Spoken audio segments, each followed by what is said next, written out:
নমস্কাৰ প্ৰিয় শ্ৰোতা মিতালী অনুষ্ঠানটি সজাই আপোনাৰ কাষত মই নিৰ্মালী আশা কৰো ভালে কুশলে আছে প্ৰিয় শ্ৰোতা আমি এই অনুষ্ঠানটিত শুনি আছো শিশুৰ সৰ্বাংগীন বিকাশত শিক্ষাগুৰুৰ ভূমিকা সম্পৰ্কে আৰু এই বিষয়ে কথা পাতিবলৈ আজি আমাৰ সৈতে পুনৰ আছে যোৰহাট দেৱীচৰণ উচ্চ মাধ্যমিক বালিকা বিদ্যালয়ৰ শিক্ষয়িত্ৰী দীপ্তি শৰ্মা বৰুৱা আহকচোন আমি তেখেতৰ সৈতে পুনৰ কথা পাতো বাইদেউ নমস্কাৰ আপোনাক আমাৰ অনুষ্ঠানটিলৈ পুনৰবাৰ স্বাগতম জনাইছো নমস্কাৰ এতিয়া আকৌ পুনৰ ঘূৰি আহিছো আমাৰ শিশুৰ কথালৈ এতিয়া আৰম্ভণিতে বৰ ধুনীয়া কথা ক'লে যে শিশু এগৰাকীৰ সৰ্বাংগীন বিকাশ হ'বলৈ হ'লে তেওঁলোকৰ মানসিক বৌদ্ধিক বিকাশ হ'বলৈ হ'লে প্ৰথমেই আমাৰ ঘৰখন মাতৃ পিতৃসকলৰ যথেষ্ট কৰণীয় আছে এতিয়া শিক্ষাগুৰু হিচাপে আপুনি কি কয় এতিয়া শিক্ষাগুৰু হিচাপে আপুনি বিদ্যালয়ত তেওঁলোকক পৰিচালনা কৰোঁতে তেওঁলোকক ভাল এটা শিক্ষা আপুনিও ঘৰখনৰ পৰা যেতিয়া ওলাই যায় বিদ্যালয়লৈ নিশ্চয় এটা ভাল মনোবৃত্তিৰে ওলাই যায় যে ল'ৰা ছোৱালীখিনিক মই এটা ভাল শিক্ষা দিম গতিকে কেনেকুৱা ধৰণৰ আপুনি প্ৰত্যাহ্বানৰ সন্মুখীন হ'ব লগা হয় কাৰণ বৰ্তমানৰ শিশু নহয় জানো কেনেকুৱা ধৰণৰ প্ৰত্যাহ্বানৰ সন্মুখীন হ'ব লগা হয় প্ৰত্যাহ্বান বহুতেই থাকে আগতে এনেকুৱা আছিল যে পিতৃ মাতৃয়ে সন্তান বিদ্যালয়লৈ পঠাই তেখেতসকলৰ 100% বিশ্বাস আছিল যে শিক্ষাগুৰুৰ ওপৰত বিশ্বাস আছিল এতিয়া সেই বিশ্বাস বহুতখিনি কমিছে কাৰণ সন্তান কমি গ'ল আগতেতো 10টা 12টা এনেকুৱা সন্তান আছিলে মানুহৰ ঘৰত এতিয়া এটাই সন্তান তেওঁলোকক মাক দেউতাকে যিমান পাৰে ঘৰতে বহুতখিনি কথা শিকাই পঠিয়ায় আৰু অকনমান তেওঁলোক অনবৰত মানে সন্তুষ্ট হৈ থাকে যে 40টা এটা ক্লাছৰুমত 40জন সহপাঠী থাকিব একেলগতে থাকিব মোৰ ল'ৰাটোক কোনোবাই মানে কিবা অসুবিধা দিছে নেকি বা শিক্ষকে সম্পূৰ্ণ মোৰ ল'ৰাটোকেই মানে মোৰ ল'ৰাটোৰ ওপৰতেই মানে সম্পূৰ্ণ কনচেন্ট্ৰেশ্যন দিয়ক এনেকুৱা এটা মানে চিন্তা থাকে মাক দেউতাকৰ কিন্তু আমিতো সমভাৱেই সকলোকে ব্যৱহাৰ কৰিব লাগিব তেনেকুৱা হয় কিছুমান প্ৰত্যাহ্বান বুলি ক'বলৈ গ'লে মই বেলেগ বেলেগ ধৰণৰ হয় প্ৰত্যাহ্বানবোৰ মই DPS ডিমাপুৰত যেতিয়া কৰিছিলো তেতিয়া এটা ল'ৰা আছিল বিলটো বুলি ল'ৰাটো মই তেতিয়া ক্লাছ 3 ক্লাছ টিচাৰ আৰু তাৰ আগত ল'ৰাজনৰ কথা শুনি আছো ক্লাছ 2ত থাকোতে ল'ৰাজনে মানে এনেকুৱাই অসুবিধা দি থাকে সকলো টিচাৰে আহি কয় মানে আজি কাৰোবাক মাৰিলে মানে যেনে তেনে মানে কিবা নহয় কিবা এটা অসুবিধা দি আছে ল'ৰাজনে মই যেতিয়া ক্লাছ টিচাৰ হলো ক্লাছ টিচাৰ হৈ ল'ৰাজনক মানে বিশেষভাৱে অলপ গুৰুত্ব দিলো আৰু সকলোকেতো দিওঁৱেই তাক মই আৰু আমাৰ তাত আছিলে এনেকুৱা যে এখন টেবুল এখন চকী মানে প্ৰতিজন ছাত্ৰ ছাত্ৰীৰ বাবে তাক মই অলপ এনেকে পথালিকে বহুৱাই ললো মোৰ পডিয়ামটোৰ ওচৰত পথালিকে বহুৱাই লৈ তাৰপিছতে মই ইউ আৰ চ' স্পেচিয়েল সেইকাৰণে তাৰমানে সুধিছে মই কিয় ইয়াত বহিম মই তুমি বহুত স্পেচিয়েল সেইকাৰণে তোমাক মই বহাইছো তুমি নহলে তুমি তেতিয়া মনোযোগ দিব পাৰিবা ভালকে মোৰ পিৰিয়ডত তেনেকে পঢ়াও বাকী সকলোকো কৈছো আৰু অলপ ইন্টাৰেষ্ট দিব মানে কৰি মানে আমিতো সকলোকে সমানেই দিওঁ কিন্তু ল'ৰাজনক ভাল পথলৈ আনিবলৈ আৰু মই এটাই জানো মানে মৰমেহে পাৰে মৰম কৰিলেহে মানে বিশেষকে সৰু ল'ৰা ছোৱালী দেই ডাঙৰ হৈ যোৱাৰ পাছত বহুতখিনি অসুবিধা হয় সেইটো বেলেগ কথা সৰু ল'ৰা ছোৱালীক কিন্তু মানে আৰু কি জানি ঘৰত যিমানখিনি আৰু যেতিয়া ল'ৰা ছোৱালী ইন্টাৰেষ্ট নাপায় তেতিয়াহে ল'ৰা ছোৱালীয়ে তেনেকুৱা ব্যৱহাৰ কৰে মানে আৰু মই নাগা পৰিয়ালবোৰত দেখিছো মানে 4টা 5টা ল'ৰা ছোৱালী থাকেই ইমান মানে গুৰুত্ব নাপায় সেইকাৰণে তেওঁলোকে শিক্ষকক কিন্তু গুৰুত্ব দিয়ে শিক্ষকৰ ওপৰতে সকলো তাক তেনেকে বহুৱাই সদায় পঢ়াও সি বৰ আগ্ৰহ কৰিবলৈ ললে মানে যেতিয়াই মইতো গণিত পঢ়াও অংক দেখুৱাই কৰি আনি দেখুৱাই এনেকুৱা মানে খুব আগ্ৰহ কৰিবলৈ ললে তাৰপিছত মেথছ অলিম্পিয়াডত দেখিছো 6 মাহ মানৰ পাছত আৰু তেতিয়া সি মই যেতিয়া গৈছো সি বুকুতে মানে হেৰিখন ধৰি ৰৈ আছে মই বিৰতিৰ সময়ত এবাৰ গৈ পেলাই চাই আহো তেতিয়া গৈছো সি বুকুতে মানে যিখন চাৰ্টিফিকেট পাইছে চাৰ্টিফিকেটখন বুকুতে লৈ পেলাই ৰৈ আছে সকলোৱে কৈছে মানে মেম বিলতই হাইয়েষ্ট মাৰ্ক পালে নহয় বিলতই মেথছত হাইয়েষ্ট মাৰ্ক পালে এনেকৈ কৈছে আৰু সিও মানে তাৰ সেইদিনাখনি মুখখন মই কেতিয়াও পাহৰিব নোৱাৰো সি মানে নিজৰ ওপৰত তাৰ বিশ্বাস নাছিল তাৰমানে সি যে এটা ভাল ল'ৰা সি মানে সকলোৱেতো তাক বেয়া বেয়া বেয়াই কৈ আছে মানে বিলতো বেয়া ল'ৰা বিলতো বেয়া কাম কৰে কিন্তু সেইদিনাখনি তাৰ যিটো মানে মই কৈছিলো নহয় তুমি স্পেচিয়েল বুলি দেখিছা তুমি সঁচাকৈ স্পেচিয়েল সঁচাকৈ সেই মানে মনত পৰে কেতিয়াবা আৰু তেনেকুৱা বহুত কাহিনীয়ে আছে বহুত ভাল লাগিলে কাৰণ এইটো আমাৰ বাকী শিক্ষাগুৰু সকললৈও এটা বাৰ্তা বৰ্তমান সময়ত বাৰু হাত ধোৱাটো অকনমান অসুবিধা আগতে ছেকেণ্ডাৰী আগত বিদ্যা আছিলে বুলি কৈছে কিন্তু আজিকালি অকনমান সলনি হৈছে কিন্তু তথাপিও বহুতো শিক্ষাগুৰুৱে হয়তো সেইটো বিশেষভাৱে গুৰুত্ব নলয় কিবা এটা বেয়া পাইছে কেতিয়াবা তেওঁক শাস্তি দিব বা প্ৰয়োজন হয় শাস্তি কেতিয়াবা প্ৰয়োজন হয় মানে শাস্তি এনেকুৱা মানুহক মই এটা কথাতে মানে বিশ্বাস কৰো যেতিয়া কাৰোবাক খুব মৰম কৰা যায় তাৰপিছত তুমি যদি তাক নামাতা বা অকমান তাক গুৰুত্ব নিদিয়া তেতিয়া কিন্তু সেইটো তাৰ কাৰণে বেছি ডাঙৰ শাস্তি বেছি ডাঙৰ শাস্তি হয় হয় মানসিকভাৱে এতিয়া আপুনি মানসিকভাৱে তাক আপুনি হেণ্ডেল কৰিলে হয় নহয় জানো মানসিকভাৱে তাক আপুনি ভাল পথলৈ আনিবলৈ সেই বুদ্ধিটো যে আপুনি কৰিলে তেওঁ কিন্তু বুজিয়ে নাপালে যে আপোনাৰ সেইটো বস্তুটোৰ উদ্দেশ্যটো কি কিন্তু মই দেখিছো বহুত শিক্ষাগুৰুৱে তেনেকুৱা ধৰণৰ কাম কিছুমান কৰি থাকে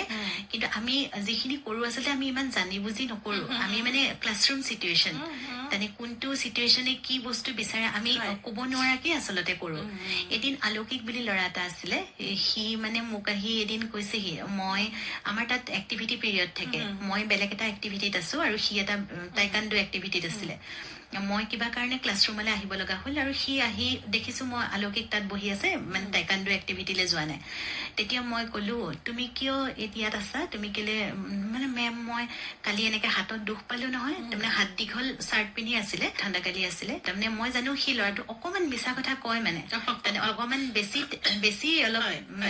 টেঙৰ দৰা ছোৱালী থাকে যে অকমান সি তেনেকুৱা তাৰপিছতে মই বোলো হয় নেকি ক'ত দুখ পালা চাওঁ মই বোলা নাৰ্ছ মেমৰ ওচৰলৈ লৈ যাম আমাৰ তাত নাৰ্ছ মেমো থাকে নাৰ্ছ মেমৰ ওচৰত লৈ যাওঁ বোলা তাৰপিছতে সি হাঁহি নাই মেম মই এতিয়া অকমান ভাল পাইছো মই যাব পাৰিম বুলি গুচি গৈছে মানে এনেকুৱা হয় আৰু এদিন কি কলে সি খুব মানে শ্ব' কৰি ভাল পায় প্ৰতিজন শিশু বেলেগ বেলেগ থাকে প্ৰত্যেকৰে মানে কি বুলি ক'ম আমি প্ৰতিজন মানে ব্যক্তিয়ে বেলেগ বেলেগ সি অকমান শ্ব' কৰি ভাল পায় এদিন মানে মনস্তত্বটো অধ্যয়ন কৰিব লাগিব হয় তাৰমানে আমাৰতো বুধবাৰে বগা জোতা পিন্ধিব লাগে এনেকুৱা মানে সেইদিনাখনি বগা জোতাৰ সলনি সি বৰ ধুনীয়া মানে বহুত দামী স্পৰ্টছ শ্বু এযোৰ পিন্ধি আহিছে বগাই পিন্ধিছে কিন্তু বৰ ধুনীয়া তাৰপিছতে মই বোলো তুমি স্কুল শ্বুযোৰ কিয় নিপিন্ধিলা কৈছে মেম কালি এনেকে ওপৰত মানে হেৰিত দি থৈ দিওঁতে ওপৰত মানে ৰ'দত দি থৈ দিওঁতে ৰাতি বৰষুণ দিলে যে তিতি গ'ল মই সেইকাৰণে পিন্ধিব নোৱাৰিলো মই ঠিক আছে আমি মানে কিবা এটা যদি ইউনিফৰ্মো বেক কৰে আমি ডায়েৰীত লিখি দিয়াটো মানে নিয়ম আৰু আমি মানে অভিভাৱকলে লিখি পঠাওঁ এতিয়া লিখি পঠালো তাৰপিছতে সি মানে চাইনটো কৰি লৈ আহিছে চাইনটো কৰি মই ক'ব নোৱাৰো কিবা এটা যে মানুহৰ মানে নাজানো কি চেঞ্চ হ'ল আৰু মই কি অনুভৱ হ'ল মই গম নাপালো মই খালি কলো আলৌকিক এইটো চাইনটো তোমাৰ মা দেউতাৰ নহয় মা দেউতাটো পিটিএ মিটত আহে মই তোমাৰ মা দেউতাৰ চাইন চিনি পাওঁ সেইটো কিন্তু সম্ভৱো নহয় আমি ইমান কেইজন পিটিএ মানে কি মাক দেউতাকক লগ পাওঁ তেওঁলোকৰ চাইন মই কেতিয়াও মনত ৰাখিব নোৱাৰো কিন্তু মই এনেই আলৌকিক কাৰণে কলো তাৰমানে মই যে কলো নে এইটো চাইনটোতো আলৌকিক এইটোতো তোমাৰ মা দেউতাৰ চাইন নহয় মইতো চিনি পাইছো তেতিয়া মানে সি সঁচাকে স্বীকাৰ কৰিছে মেম আমাৰ ড্ৰাইভাৰে কৰি দিছে ড্ৰাইভাৰ আংকুলে মানে এইটো চাইনটো কৰি দিছে নাজানো সেইটো কিবা ভগৱানৰো হেৰি থাকিব পাৰে মই নাজানো আৰু সেইদিনাখনি কিয় বা কলো তেনেকে কিন্তু সি ধৰাও পৰিলে পিছত মই মাক দেউতাক তাকো কৈছো নাপায় নহয় মিছা কথা কবলৈ চোৱা আমিতো গম পাই যাওঁ তোমালোকে ভাবা যে মিছা কথা কৈ সাৰিব পাৰিবা কিন্তু নহয় মাক দেউতাক আৰু শিক্ষকৰ আগত কেতিয়াও মিছা কথা কব নাপায় সকলো কথা তেওঁলোকে জানে আচলতে তেনেকেই তেওঁলোকক শুধৰাব পৰা যায় বৰ্তমান সময়ত মোবাইলে গোটেই শিশুসকলকে গ্ৰাস কৰিছে আৰু এটা কথা কবলৈ এগৰাকী মহিলা হিচাপে মোৰো লাজ লাগে আমাৰ মহিলাসকলো কিন্তু কোনো গুণে পিছ পৰি থকা নাই এই ক্ষেত্ৰত ইমান বেছি মোবাইলৰ আসক্তি হৈছে গতিকে এই ক্ষেত্ৰত আমাৰ নিশ্চয় মাতৃসকলেও বিশেষকৈ পিতৃৰ প্ৰভাৱটো বৰকৈ নপৰে কাৰণ পিতৃগৰাকী দিনটো নিজৰ কামত ব্যস্ত হৈ থাকে কিন্তু শিশুৰ লগত লাগি থাকে মাকগৰাকী আৰু মাকগৰাকীয়ে যি আদৰ্শ দেখুৱাব সেয়াই শিশুৱে শিকিব গতিকে এই ক্ষেত্ৰত মাতৃসকলেও অকনমান নিজৰ মনটো বান্ধিব নোৱাৰা যেন লাগে আপুনি কি কয় বাৰু এই ক্ষেত্ৰত মই ক'ব নোৱাৰো যে মোবাইলটো সম্পূৰ্ণ বেয়া মোবাইলটোৰ পৰা যে কিমান আজিকালি ভাল কাম হৈ আছে কিছুমান দেখো সৰু সৰু ছোৱালীবোৰক মাকে কিন্তু শিকাইছে কেনেকে ৰং কিবা এটা ৰং আনি দিছে তুমি এইটো চিনাক্ত কৰাচোন কোনটো ৰং এইটো ৰঙা কোনটো নীলা কোনটো এনে নহয় যে নাৰী হলে সম্পূৰ্ণ মানে আসক্তিহীন হ'ব পাৰিব মানে যেতিয়া সন্তান গাত হয় তেতিয়া অকনমান কমাব লাগে সেইটো ময়ো কওঁ কিন্তু যদি তেওঁ ভাল কিবা এটা চাই আছে আজিকালিতো ইউটিউবত বহুত ভাল ভাল কথা আহি থাকে তেওঁলোকে যদি সেইটো ভাল কিবা এটা চাইছে নিশ্চয় মই ভাবো অভিমন্যুৰ নিচিনা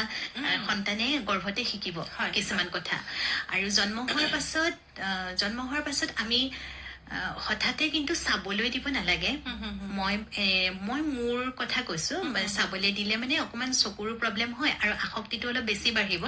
ৰঙা নীলা যেতিয়া দেখিব প্ৰথম আমিতো বৰগীত এটা শুনাই থব পাৰো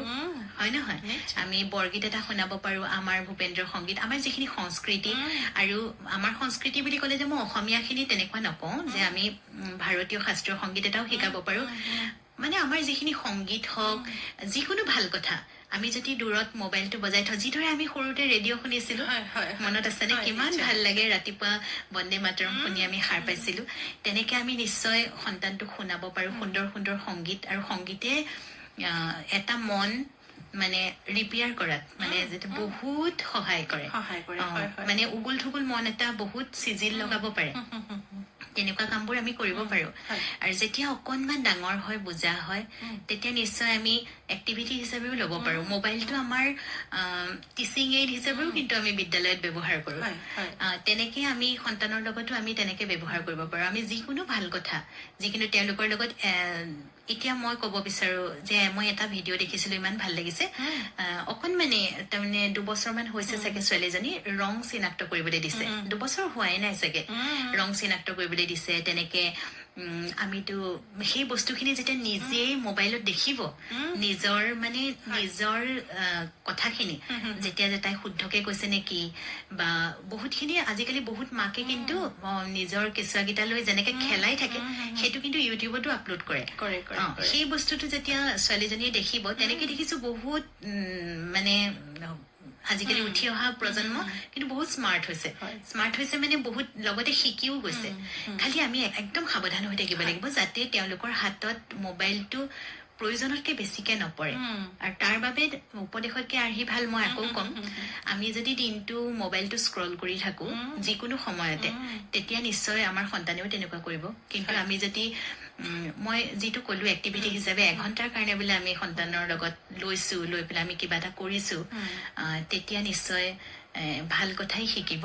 কিন্তু আমি আজিৰ সময়ত আমি মোবাইলটো এৰি কিন্তু থাকিব নোৱাৰো সেইটো নাৰী হলো বুলিয়ে যে আমি একেবাৰে আঁতৰত থাকিম আমি কিন্তু বহুত পিছ পৰি যাম মোবাইলটো নহলে আৰু আপুনি কৈছিল যে আপুনি যেতিয়া অনুগল্প লিখিছে তেতিয়া আপুনি প্ৰেৰণা পাইছিল মোবাইলত আপোনাৰ বহুতে ফেচবুকৰ পৰা এতিয়া মহিলাসকলেও নিজৰ মোবাইলটো উপাৰ্জনৰ পথ হিচাপেও বহুতে কৰিছে বাইদেউ আমি এই বিষয়ে আকৌ পাতিম কিন্তু আজিৰ খণ্ডটি ইমানতে সামৰিব লাগিব গতিকে আপোনাৰ পৰা ইমানতে বিদায় লৈছো নমস্কাৰ প্ৰিয় শ্ৰোতা এয়া আছিল যোৰহাট দেৱীচৰণ বালিকা বিদ্যালয়ৰ শিক্ষয়িত্ৰী দীপ্তি শৰ্মা বৰুৱা আমি শিশুৰ সৰ্বাংগীন বিকাশত মাতৃ পিতৃ শিক্ষাগুৰুসকলৰ ভূমিকা কেনে এই সম্পৰ্কে আকৌ পাতিম আজিৰ খণ্ডটি ইমানতে সামৰিব লাগিব গতিকে শুনি থাকিব আপোনাৰ প্ৰিয় অনুষ্ঠান মিতালী আজিলৈ আহোঁ নমস্কাৰ